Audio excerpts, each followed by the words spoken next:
पाकिस्तानियों को मेरे समेत इस ऑब्सेशन से बाहर आ जाना चाहिए कि हम अपने आप को इंडिया के साथ कंपेयर करें। कोई तुक ही नहीं बनता। प्राइम मिनिस्टर नरेंद्र मोदी जो हैं जी हाँ, उनका अमेरिका का विजिट जो है वो एकदम तैयार खड़ा है। समझे उन्होंने अपना बैग पैक कर लिया है और जी जाने की तैयारी है। प्राइम मिनिस्टर नरेंद्र मोदी साहब हैं, वो पहुंच रहे हैं अब यहाँ पर अमेरिका। एक बहुत जबरदस्त विजिट ये इसलिए कहा जा रहा है कि बस दुनिया के चंद बड़े लीडर्स हैं जो कि अभी तक ट्रम्प साहब से मुलाकातें करने वाले हैं, उसमें एक मोदी साहब भी हैं। किसी ने कहा यार चीन और हमारी दोस्ती कोहमाला से ऊंची है। मैंने कहा ये बिल्कुल ठीक बात है, मगर याद रखिएगा चीन की जो जेबें हैं वो बहरुल से भी ज्यादा गहरी हैं। इस वक्त एक सवाल ये है कि चाइना और इंडिया ट्रम्प को कैसे डील करेंगे। अभी जरदारी साहब चीन के विजिट पे 4 रोज़ा दौरे पर चाइना में मौजूद हैं। दूसरी तरफ उनके साहबजादे अमेरिका में नाश्ते पर मौजूद थे और बिलावल ने इस बारे में आगाह भी कि मोदी साहब का जो विजिट है वो अभी उनकी पिछले हफ्ते ट्रम्प से बात हुई थी टेलीफोन पे। और साथ साथ ये भी कहा जा रहा है कि जी डोनाल्ड ट्रम्प के इनविटेशन के ऊपर जो है वो प्राइम मिनिस्टर नरेंद्र मोदी जो है अमेरिका का विजिट करेंगे। India on the contrary doesn't want कि वैक्यूम क्रिएट हो, बिकॉज इंडिया को कॉन्टिन्यूटी में फायदा है, इंडिया को डिस्ट्रप्शन में फायदा नहीं है। Just keep this in mind. जय हिंद दोस्तों, स्वागत है आपका इंडिया पाक न्यूज़ चैनल में। दोस्तों पीएम मोदी जा रहे हैं अमेरिका ट्रम्प से मिलने के लिए, और पाकिस्तान को किसी ने बोला नहीं, पर बिलावल भुट्टो वहां पहुंच गए और बिलावल भुट्टो का कहना है कि उनको भी ट्रम्प ने बुलाया है नाश्ते पे, और इंडिया की बराबरी करने के लिए ही आसिफ अली जरदारी भी पहुंच गए चाइना। व्हाइट हाउस का कहना था कि prime minister Modi likely to visit White House in फरवरी।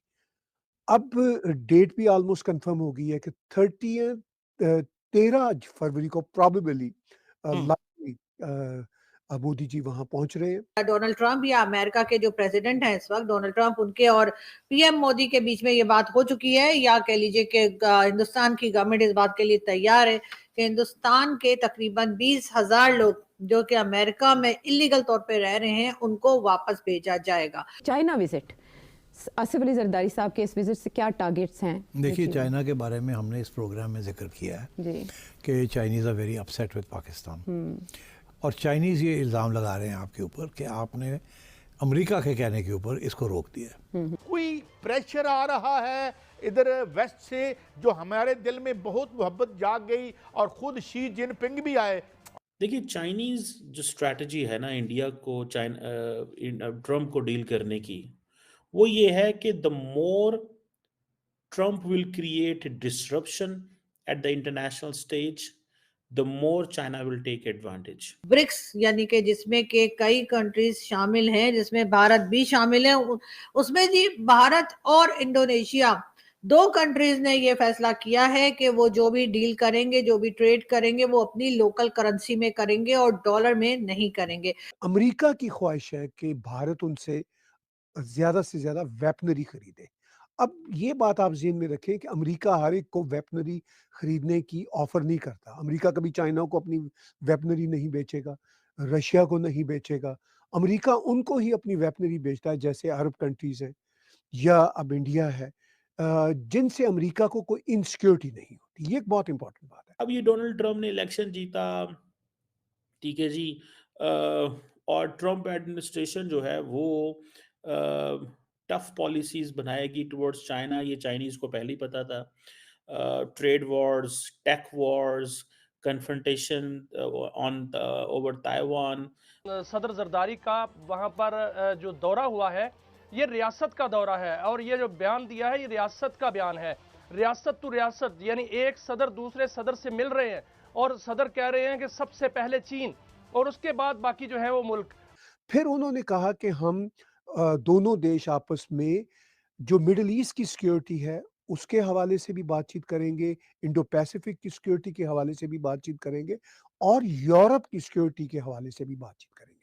अगर अमेरिका अपनी प्रेस रिलीज में ये बात लिखता है यूरोप की सिक्योरिटी में इंडिया को ऑन बोर्ड ले रहा है, तो इसका मतलब है कि इंडिया के स्टेक्स बहुत बढ़ रहे हैं।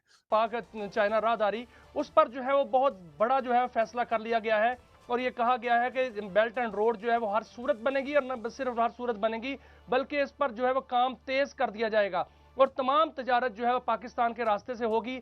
प्राइम मिनिस्टर मोदी का आना एक बहुत मानी रखता है। अभी आपने बात जोड़ी कि एक दुआया नाश्ते में बिलावल भुट्टो भी पहुँच रहे हैं। ये बड़े दिनों से खबर थी। अमेरिका में इस तरह के नाश्ते अक्सर होते रहते हैं। अब वो दुआइया मतलब इनकी तो दुआ ये होगी पाकिस्तान वालों की कि सदर ट्रंप कम से कम हैंडशेक ही कर लें।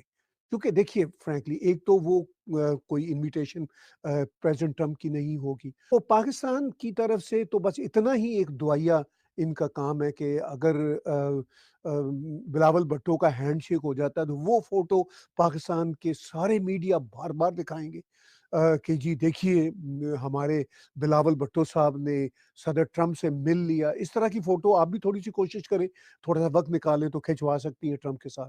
तो कह रहे हैं वो लोग कि भई ये तो मोदी साहब से पहले ही बिलावल भुट्टो साहब पहुँच गए। तो ये सिर्फ़ ये क्या कोई रेस की वज़ह से इसी वज़ह से फटाफट पहुँच गए कि ये नहीं, कहा जा नहीं, सके और एक नहीं। तस्वीर बनवा लें? अब देखिए इंडिया के प्राइम मिनिस्टर को जिस तरह से प्रेज़िडेंट ट्रंप बुला रहे हैं, जिस तरह उन्होंने व्हाइट हाउस का प्रेस नोट जारी किया, वो फ्यू लाइन्स का है, मैंने अभी वो एक्सप्लेन किया है। उसकी कितनी बड़ी अहमियत है कि इंडिया को ऑन बोर्ड ले रहे हैं यूरोप के सिक्योरिटी इश्यूज़ पे भी।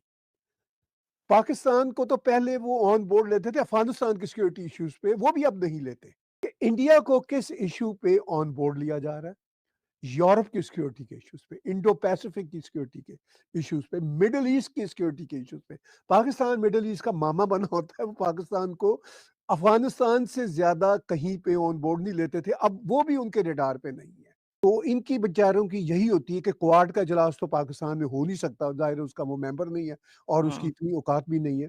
लेकिन वो मिस्टर जेंट्री अगर चले गए हैं, तो वो भी बस खबरें जो है ना पाकिस्तान की मीडिया पे 3 दिन तक चलती रहीं कि जैसे मिस्टर जेंट्री जो हैं, वो प्रेज़िडेंट ट्रंप ने ही भेजे थे।